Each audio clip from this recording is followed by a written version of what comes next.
Hello, everybody, and welcome to the first ever edition of the CADE Corner podcast. We've had the CADE Talkshow for a while, the CVRcade podcast, but that multiple personality disorder, that's been diagnosed, it's been cured, it's had the right medication. From now on going forward, we, the three of us, Jesper, Viktor, and Beth, our little weekly catch-up will be known as the CADE Corner. It's where we sit down, we discuss the recent strategies that have been on display, we discuss the recent news, the new additions to the game, and the racing in the CVRcade Solo, Derny, and World Cup.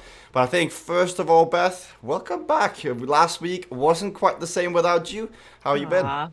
Oh, very good. Yes, re-entry today feels good. Lots got caught up on. I was watching yesterday's races, and looks like a lot of crazy stuff on the new track. So I'm excited to see that. I was excited to see how electronic Fidget was raced. So yeah, fresh off of a few days off and being off the grid and back in to a lot of excitement here with CADE. Fidget, electric Fidget yesterday is probably... I think that one divides the crowd. I think half of it absolutely love it. I think half of it thinks it's strange. Now, Victor and I yesterday went back and forth on this. Like, I am in the category of, it feels like Uncanny Valley. Like, it feels strange. And Victor's like, he absolutely loves it. Vic, if you can go first and tell me why you love Fidget, and then I can rebuttal.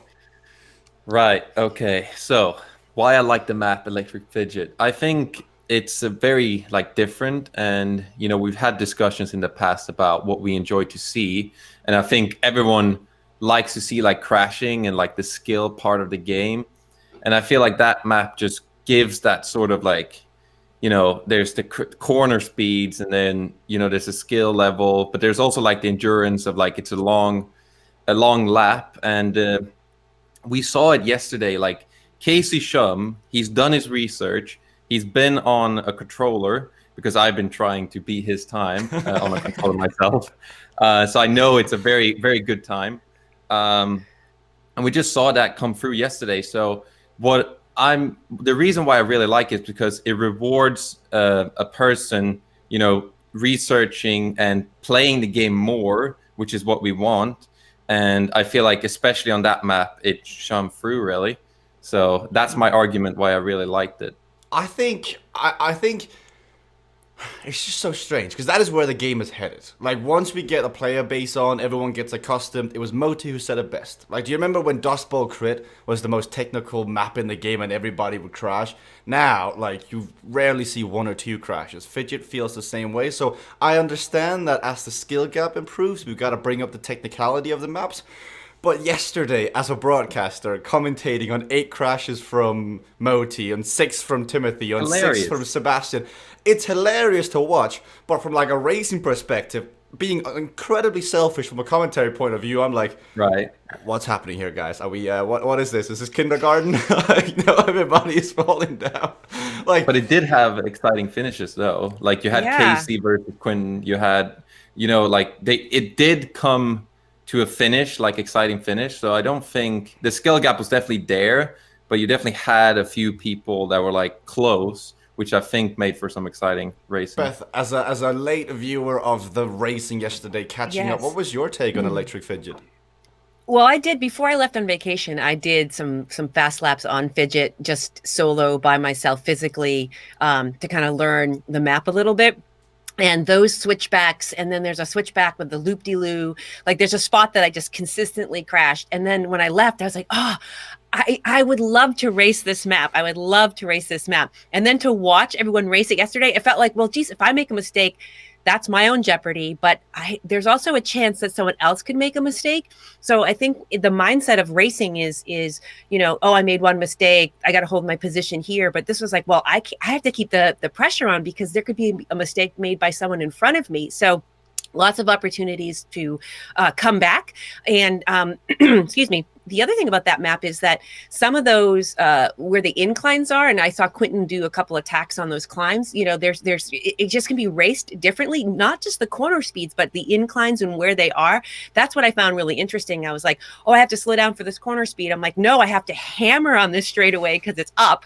And then so it really engages the mind. And then when I was done, I was like, well, I had a really fast lap time, but I had nobody else on course, So, so seeing it race yesterday was super fun, and I love the jeopardy and the excitement that the crashing brings. Of course, I wasn't racing because I was looking out, so it's fine to watch, but I'm sure frustrating.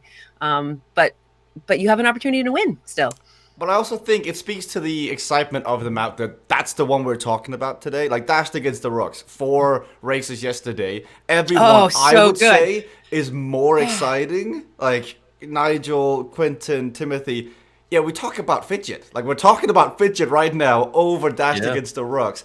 And I think that talks to the future of the racing, which is races like Electric Fidget. But where Electric Fidget excites me, Vic, is that it challenges you and I as broadcasters. Because how do you broadcast a race like that, where every single corner, every single turn, you have to slow down to like 20 kilometers an hour? How do you capture all the tension, all the excitement? Because we just haven't been challenged in this capacity before. But a question I'd like to throw out there: if Electric Fidget was any other theme than fantasy, would it work? Does it only work because it's fantasy, or would it be better in another theme, Vic? That's a good question, and I really wanted to bring that topic up because like the graphics on the 2 like electric courses we have, they're very very different. They're very like bright, like vibrant, like they're so different, and I definitely think it puts you in that like mind space of like it's a crazy like world, like corners could be anything, like you're out in space in like a dome of some sort, and there's like things flying by, and like the only way I can see a similar map like work would be like some form of like mountain bike trail, which could be cool. But I definitely think like those sort of like crazy like loops, like Fantastic Alien Sea, etc., definitely when they are like fantasy themed, right, they can be a bit more crazy. So I definitely think it helps with the graphics, and I just want to say it again, I really just love how crazy that map is. I think for sure it's the most detailed one we have in game, which is just brilliant. Before we move on to Dashed Against the Rocks, because I want to get Beth's take on it, because that was amazing. Yeah. I do think there's a comparison to be drawn. Fidget, I'm just going to call it Fidget from now on, because Electric Fidget, I think Fidget is so catchy. Fidget versus Cityscape Water Village. Water Village, there's something off about that map. It's fun to race, it's fun to watch. But like the corners, you feel a bit cheated every time, because it's realistic. And you're like, I don't know, this feels a bit weird. But on Fidget, it feels like, of course, there's going to be a 16-kilometer-an-hour corner there. It's in space, it makes sense.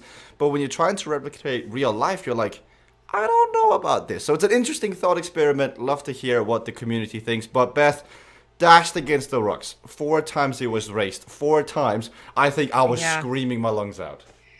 Yeah, you were. Sorry. I have a question. No, it's great. No, the one thing about zooming out and of course, I'm watching the racing, being like, oh, I wished I was able to comment this week, because that was some of the best racing that we've seen while I was out. But the finish with Quentin and Timothy, the way they use those corner capers, I mean, it is like master class, right? Watching them, go head to head. And because those last little corners, if you haven't done Dashed Against the Rocks, and you knowing the position and the fake right that Timothy did, and then the go left to avoid the block, I mean, it was just like, and each race had that kind of a finish where you're like, Quentin just overtook Timothy. Whoa. And then you're like, no, here comes Timothy. I mean, it was just like on the edge of my seat. It is a great map. And I think that having these 2 new maps in the racing rotation is really shaking things up. It's really cool to see. Something that we need to also bring up here is in other games, now some of you may know this, there's this thing called the meta game. It's the most effective strategy available or tactics available, and it changes all over the time. If you've seen League of Legends, it's the same game over the last 10 years, but when somebody comes up with a new strategy that no one's ever thought of before, everyone adapts to it, and then the next best strategy is whatever counters that strategy. And Vic, yesterday on Aquavello, on a low skill event that I would say we've done close to 50, 60 times now, if not more, 80 times, 100 times. I have never seen what Timothy did. Timothy chose to go to the right side of the lane when he realized that he was giving Quinten a draft in a heads-up sprint, let Quinten come on through, and once Quinten's nose was ahead of him, he went back in, realized he had 60% draft, went off the front. How do you even realize that, Vic? How do you find that strategy? I don't know. I think Timothy definitely showed a lot of like meta gameplay yesterday. Like Aquavello, fair enough, it's like a one score multiplier, so it technically did not matter. But the way he did it was just like a bit mind blowing. And I don't think, like, for me, if I'm being completely honest, I don't think I realized what he did until we talked about it afterwards, because it was just such a thing that, like, I don't even understand. Like, oh, he did that to do that. Like, what? And then he proceeds to, take it. So definitely he showcased it, that you can change up the strategies. Like, just because we've done so many races, like low skill, that are like that, you just don't have to do it the normal way, which is just a sprint. Everyone is in the same, like, blob. I think he just showed that he's very cool under pressure, and he can take risks, and you can be rewarded for that. And especially like dashed against the rocks in the end, where Quinten did his corner caper super, and we just thought, like, that's it, it's over. Mm-hmm. Like, Timothy has nothing, whatever. And then he just comes back because he uses it a tiny bit later, so he can just bring in like the speed through those like few last corners. And that cool under pressure was just really cool to see. And that's what we're talking about all the time with like the development of the game, because one like interesting like thought process would be, what if we used Dashed Against the Rocks like 6 months ago? I don't think it would have been raced the same way, and I feel in 6 months' time it will be raced completely differently, and the times will be quicker, everything. So the skill is coming up, and it's just crazy to see how all these people are just coming up with new strategies. And what Timothy did was really cool. I would not be surprised to see both Fidget and Dashed Against the Rocks make an appearance in one of the finals, if not all the finals, come week 8, because they both were just... I mean, Fidget, now that you know that it's this technical and it may be in the finals, you need to go and do your due diligence. You got to go watch how Casey, how Timothy, how Quinten, how Ben, how Seb did it, and try it and emulate it, because you've got no excuse. If this comes up in the grand finals and you crash 6 times, it is on you. But let's flip the table here, because let's go even further back. Saturday, guys, CVRcade World Cup Week 2. I mean, what a race. I mean, Cityscape New York, that is probably the one everyone is still thinking about. Beth, rewatching it, we are watching your Velocity team. What did you make of it? Well, so I watched it, I read comments on it, and I know that within the live broadcast, there was also people commenting about some of the blocking maneuvers that were being done. Inadvertently with some of those blocks, Jonathan was hurting his own team. So I think it kind of caught the gaps, so it was a really interesting course, because, of course, we raced that, Velocity raced that when we did a test race head to head. So now to see it with a number of other teams to try to wiggle away from those blocks. But I think, again, this speaks to the meta and the evolution of those tactics might have been helpful for your team, those type of blocking tactics. You still can control the pace. Like Casey said, he was trying to control the pace to hold Luis back. But you don't have to do those overt blocks, because you can actually inadvertently hurt your own team. So it's really interesting to see that evolution happen as well, where it's like, okay, well, we understand that this is an in-game tactic. We don't want to take away this entirely. Dashed Against the Rocks was the perfect example. If Quinten had moved in front of the lane of Timothy and not let him get by, that would have been a good time to block, and that would have felt appropriate. But big long peloton, you're kind of like, is that the most effective? So I think that everyone is kind of learning how to use these different tactics. But that was an incredible race, because you were watching the points change. Like that, like loving the live scoreboard. You guys did a great job of keeping that up there, like watching the points change, and then like, oh, what about this? And throughout the whole Omnium, that was really a lot of excitement with the multiple teams in one race. And we bring it back to the meta game, because 6 months ago, blocking would have been the most effective strategy. It would have been what everybody was doing. Right. Everyone had just found this new amazing strategy of, if I just slam on the brakes here, this works. And it works if everybody does it. But people have learned it doesn't help. Right. Jonathan messed up his own team. The reason why two of his teammates got dropped is because he blocked them. It's so not efficient. I didn't say it that strongly. Maybe it wasn't clear that's what I was saying. I will gladly come out and say it. Well, that was sort of what I was. And again, of course, I literally had the view from 30,000 feet. Like I'm kind of off the grid. I'm checked out. I'm like watching it, and I'm more of an observer than being kind of in it, and then those emotions of the racer, where you remember those specific instances and where you were on the map when that happened. I was just like watching it from the bird's eye view, and I was like, that is not effective. Like they have to be having some team meeting about this. And, and then, Casey being like, well, fine. I was just controlling the pace. So he wasn't doing anything overt, but he was not, being in the front, take my draft. I'm going to slow you down. That seems like an effective tactic. But yeah, it was very interesting to see that evolution. I guess it's part of his persona, his personality, and it's having fun. But like, you have to make this decision. Do you want to have fun and block people, or do you want to win the racing? Like, I think when it comes to blocking people that heavily, I think those two are like mutually exclusive. You can't slam on the brakes, because Jonathan was at 200 equalized heart rate when the rest was at 180. Now, I get that it's extremely frustrating to be marked out by a single rider. Beth has had it happen to her. I've had it happen to me. It's not fun, but it is not an effective way of winning the race. So I guess we'll see if Jonathan brings it back. But how that raced, of course, the swerving left to right, the team is looking into that, of course. But we'll see how it goes. But Vic, also the takeaway from Cityscape New York was that Chris Pritchard won it? Yeah. What? Yeah, exactly. No, he did really well. And it was really interesting to see.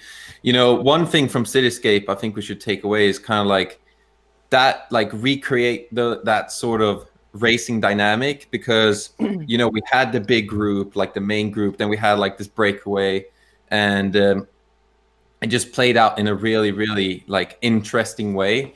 And I think we all like to see super close like racing sprints, and even though there's 500 meters to go, we don't know who's going to win, which is really exciting.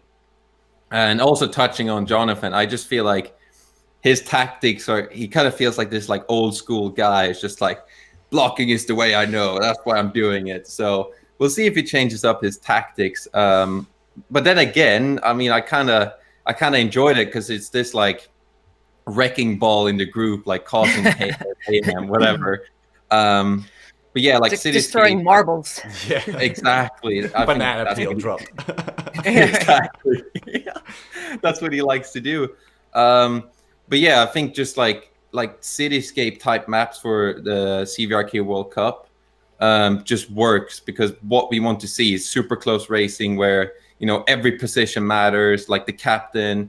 So I think that's the biggest takeaway from that race, is that we want to recreate something similar for the upcoming weeks. Now, this is... Sorry, you were saying something, Beth?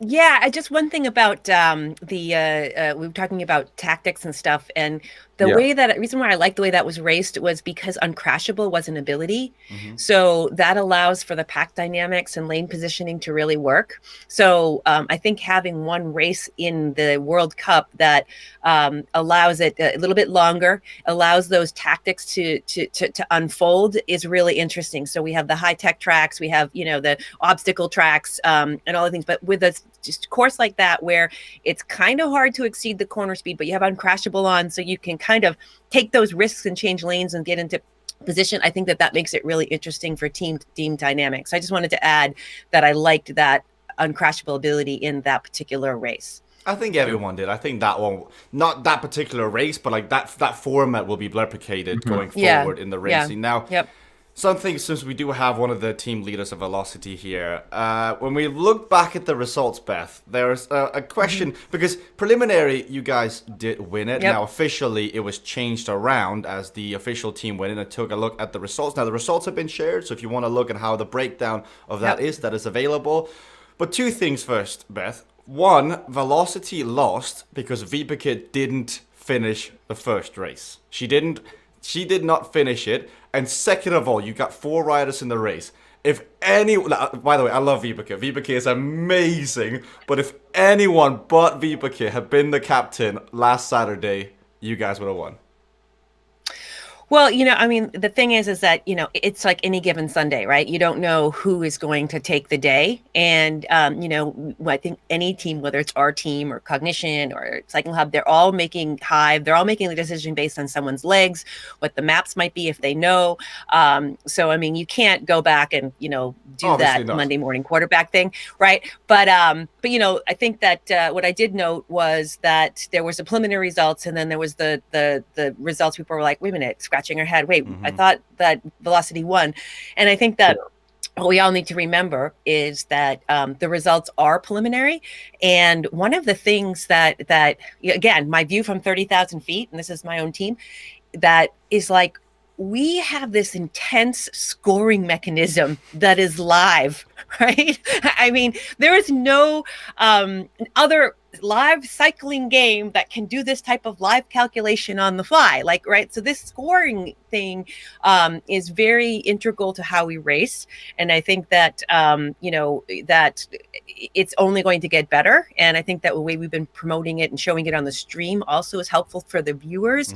So I think that everyone understanding that it is preliminary until it's official is really important. But when we're watching it on screen, and your emotions are in it and you're like, and then you're trying to relive it and figure out what you could have done, man, my heart breaks for my team, and of course it was such a big week because and at the end of the day, I can tell you that our team is just like, all right, we just have to do better and we just have to do it again. That. And and it's sort of once the emotions, you count to 10 and after your heart rate comes back down, you're like, okay. So anyway, it's a very big incentive for for us to bring it, but it was intense. With that comment, all I was trying to do was light a little fire under Vibeke because Vibeke has been so incredibly close. She's one and Did only I in the diffuse past. it? No. I think it's still there. I'm just saying that, the chat loves her. DK Mansuni, biggest fan. I think she's amazing when she talks. She's very honest. She's very open. When she races with emotion. I just think she's inches away from the breakthrough. She's already won one Omnium, and I just think she can go really far once it all clicks. She I will. enjoy it. She will. Yep. Now, Yeah. Vic, with the results being publicized, all the breakdowns, one thing I really took away is that the captain is this is the captain league. This is the CVRcade Captain Cup. Quinten single-handedly, with the captain points, outscored the rest by almost 100 points. Do you think that will change up the dynamic on Saturday? I think it should. I think it was kind of, not going to say it, well, I will say it now, but a wake-up call, really, that, Cycling Hub won, even though it kind of looked like Velocity was going to win. I mean, yeah, I think so, because the captain, as we know, is the one that scores the most points, and you want that person to be, in front. So, I mean, I think it will change a tiny bit, maybe for not all the teams, but you should definitely look into okay, who's the captain? We should definitely look to, bring that person up, really help that person to get a very good place in all the racing. So definitely it was Cycling Hub, just they have Quinten, who is really consistent, and that's what you need from the captain.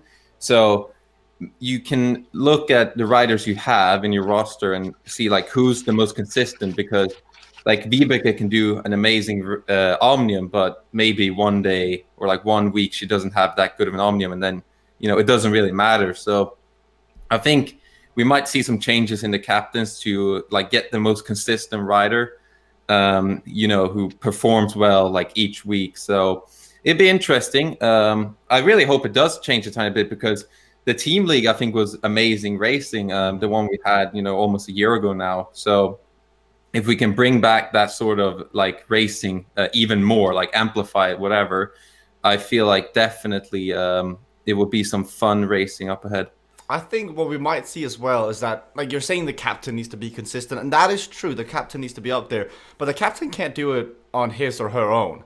Like, this is what's Right. going to happen now after the results have been publicized and people can literally see how many points Quentin is scoring for Team Cycling Hub at the top, which is, by the way, incredible how like consistent and how much he's been doing there, and Chris did a good job stepping in on Saturday. But here's the question. If you are top 3, top 4 in the race, in an event, and you're not the team captain, you should start thinking about whether or not this is worth it. Do I sit up? Do I look for my team captain? Do I try and bring that person up? Because they score 1.5 times the amount of points. And so what we saw on Cityscape New York last week was that even though Nigel finished 5 or 6 spots up from Vibeke, he wasn't in the scoring for that event because once Vibeke's captain multiplier was applied, she gathered more points. So Nigel technically didn't do anything on that race. And I hope, and this is a wake-up call, as Viktor said to the other teams, look at how the racing is set up and try and do it. But, I mean, we're getting close, guys. The competition is so fierce now. Cognition, you got Hive, you got Havoc, CADE X, you've got all the teams now, Velocity coming through. I think it's going to be an exciting weekend of racing. I think Thursday will be good too. But Beth, Yep. I know you've been gone. The classes have still survived. We've got Homer Thompson, who's been leading a few. Do you want to give a shout out to any of the classes before we hang up? Yeah, sure. So thank you to Homer for leading in my absence. It was awesome to know that we had some controller players on there. This Friday, tomorrow, we'll be doing the day after tomorrow. What day is it? I don't even know.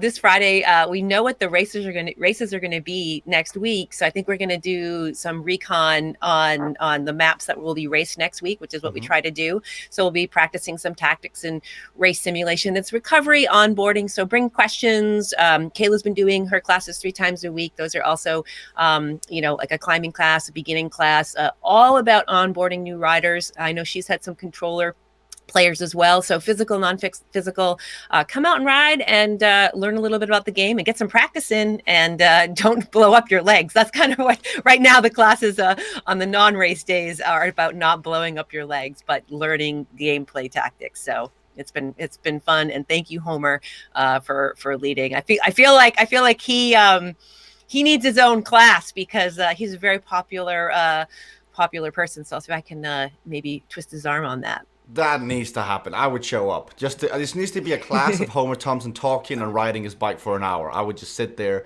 and... It wouldn't be an hour, though. It'd be 5 hours. Yeah. Yeah, exactly. buckle in at the 6th hour. It's the well, maybe he'll do the 100K. The centuries on Sunday with Homer.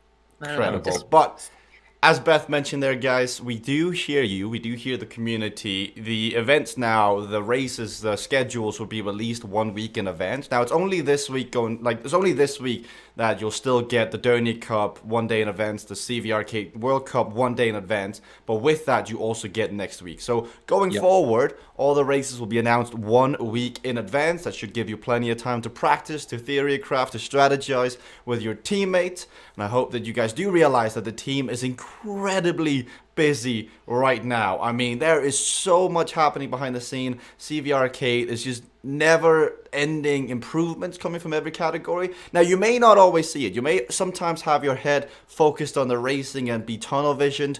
But once we get back out and we get to breathe and we can show you some more, just stay tuned. I mean, there's some great things coming. I hope you guys realize that the team is just working like night and day to make this as good as possible. But on that note, that concludes the first ever episode of the CADE Corner, where we discuss all related to CVRcade.